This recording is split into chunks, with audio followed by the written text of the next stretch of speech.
आदि में शब्द था, शब्द परमेश्वर के साथ था और शब्द परमेश्वर था। यही शब्द आदि में परमेश्वर के साथ था।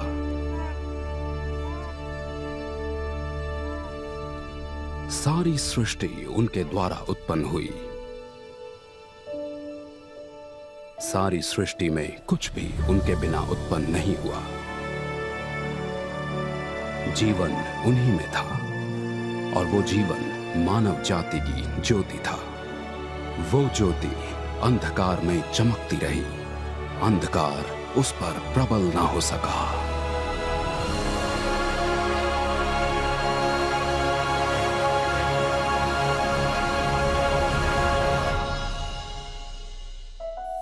अनेक व्यक्तियों ने उन घटनाओं को लिखकर इकट्ठा करने का कार्य किया है जो हमारे बीच में घटी। ये सबूत हमें उनसे प्राप्त हुए हैं जो प्रारंभ ही से इनके प्रत्यक्षदर्शी और परमेश्वर के वचन के सेवक रहे।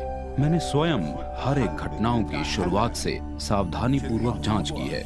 मुझे भी ये उचित लगा कि आपके लिए मैं ये सब क्रम के अनुसार लिखूं कि जो शिक्षाएं आपको दी गई हैं आप उनकी विश्वसनीयता को जान लें। यहूदिया प्रदेश के राजा हेरोदेस के शासन काल में एक याजक जिनका नाम जकरिया था, उनकी पत्नी एलिजाबेथ के साथ रहता था। वे दोनों ही परमेश्वर की दृष्टि में धर्मी थे, लेकिन उनके कोई संतान न थी। एक दिन जकरिया परमेश्वर के सामने सेवा भेंट कर रहे थे।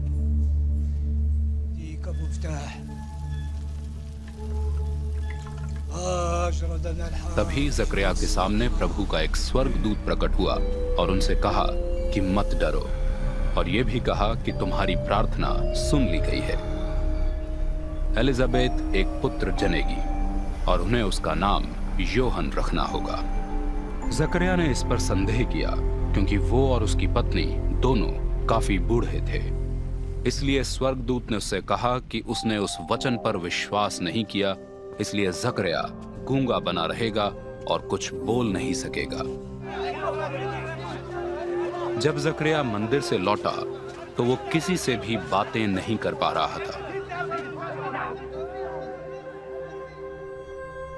उसकी पत्नी एलिजाबेथ गर्भवती हुई और 5 महीने तक उसने इस बात को सबसे गुप्त रखा।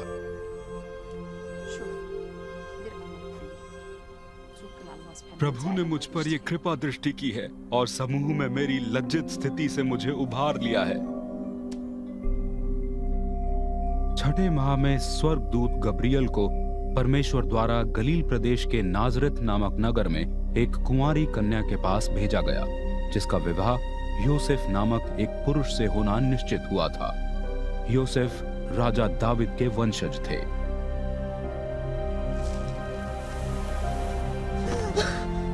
कन्या का नाम था मरियम।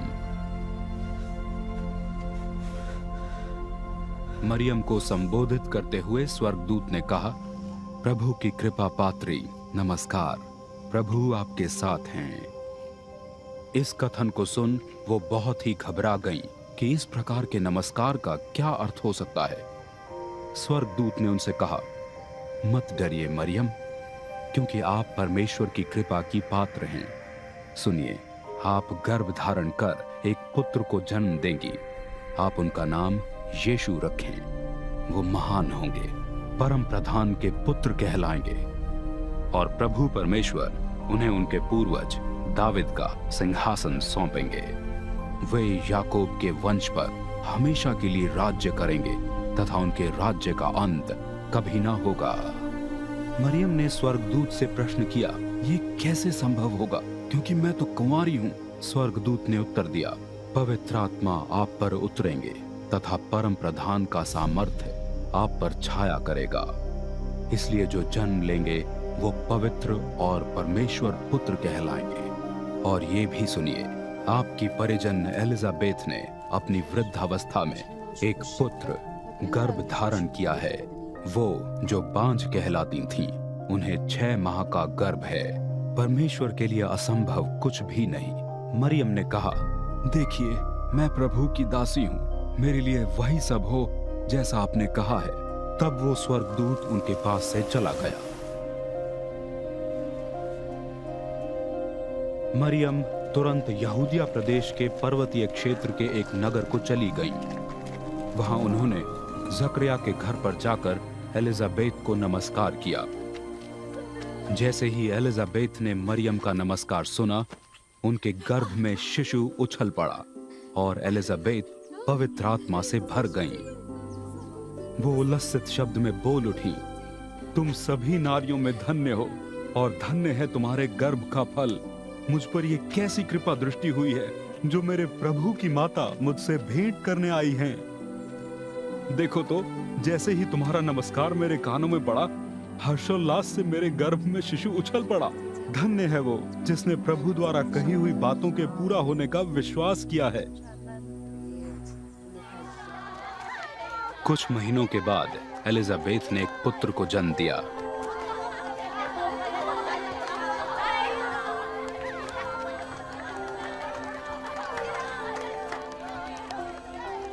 अभी तक बोलने में असक्षम होने के कारण जकरिया ने एक पट्टिका पर लिखा, उसका नाम योहन है।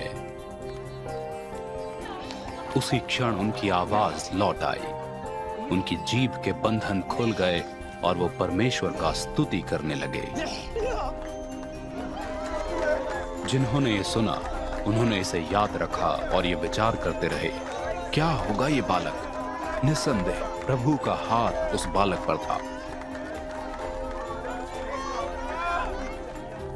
इस घटना के लगभग 700 साल पहले यशाया भविष्यद्वक्ता ने लिखा था, इस कारण प्रभु आप ही तुमको एक चिन्ह देगा।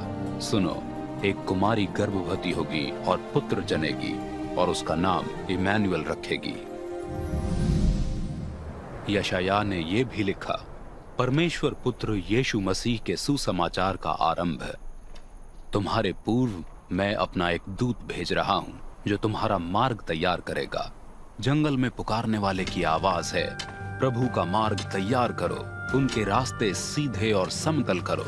और इसलिए जकरिया और एलिजाबेथ का पुत्र, जो बाद में योहन बपतिस्म दाता के नाम से जाना गया, जंगल में दिखाई दिया और वहां रहते हुए पापों की माफी हेतु पश्चाताप के बपतिस्मे का प्रचार करने लगा। यहूदिया प्रदेश के क्षेत्रों से सारी भीड़ तथा यरूशलेम नगर के सभी लोग उनसे भेंट करने जाने लगे। ये सब पाप स्वीकार करते हुए यरदन नदी में योहन से बपतिस्मा ले रहे थे। योहन का परिधान ऊंट के रोम से निर्मित वस्त्र और उसके ऊपर चमड़े का कमरबंद था और उनका भोजन था टिड्डियां तथा जंगली मधु। वो प्रचार कर कहते थे, मेरे बाद एक ऐसा व्यक्ति आएगा जो मुझसे अधिक शक्तिमान है। मैं तो इस योग्य भी नहीं हूँ कि उनके सामने झुककर उनकी जूतियों के बंध खोलूं। मैं बपतिस्मा जल में देता हूँ, वो तुम्हें पवित्र आत्मा में बपतिस्मा देंगे। उसी समय मसीह यीशु गलील प्रदेश के नाजरत नगर से आए और उन्हें योहन द्वारा यरदन नदी में बपतिस्मा दिया गया।